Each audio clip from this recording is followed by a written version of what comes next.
Hey guys, welcome back to our YouTube channel. In this video, I'll show you how to reserve your WhatsApp username. Quick one guys, come to the three dots over here, choose settings. After that, choose account, then choose username over here. Now to reserve your username, you can either create or you can use your own Instagram username and you reserve it, or you can even reserve your own Facebook username. So I'll recommend tapping on create, and then you can go ahead and create your username. For this case, I'll create this as my username, obviously my name, and you can see over here it's already taken, so it's not there. So you can add maybe digits. Maybe Philemon 100 is also taken. How about Philemon 100? Okay, this one is available. So quickly I'll just tap on the save.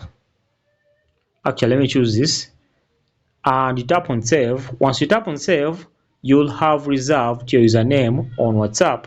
Thanks for watching guys.